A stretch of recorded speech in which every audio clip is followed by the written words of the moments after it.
izleyicileri, hamınızı hoş gördük. Bugün de inşallah Ekrem Bey'den möhteşem bir toya davet olmuşuz. Ekrem çok sağ ol davetimizi.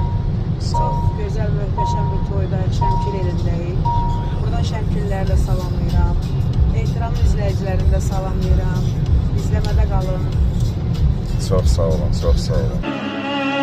Toy toy toydur toy toy. Geliyor bu karşılanma farklı olmadı.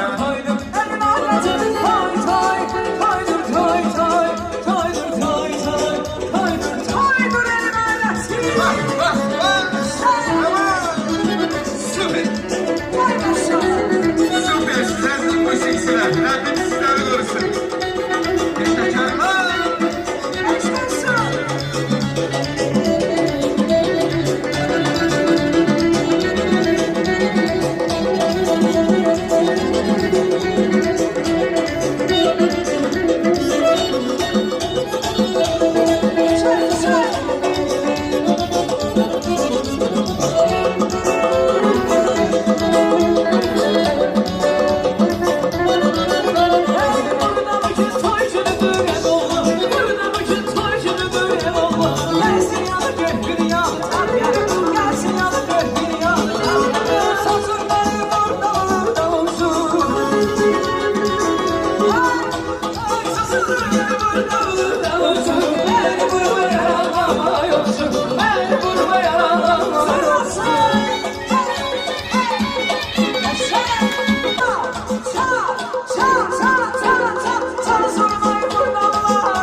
Bəylər gəlir, saxladım onsu.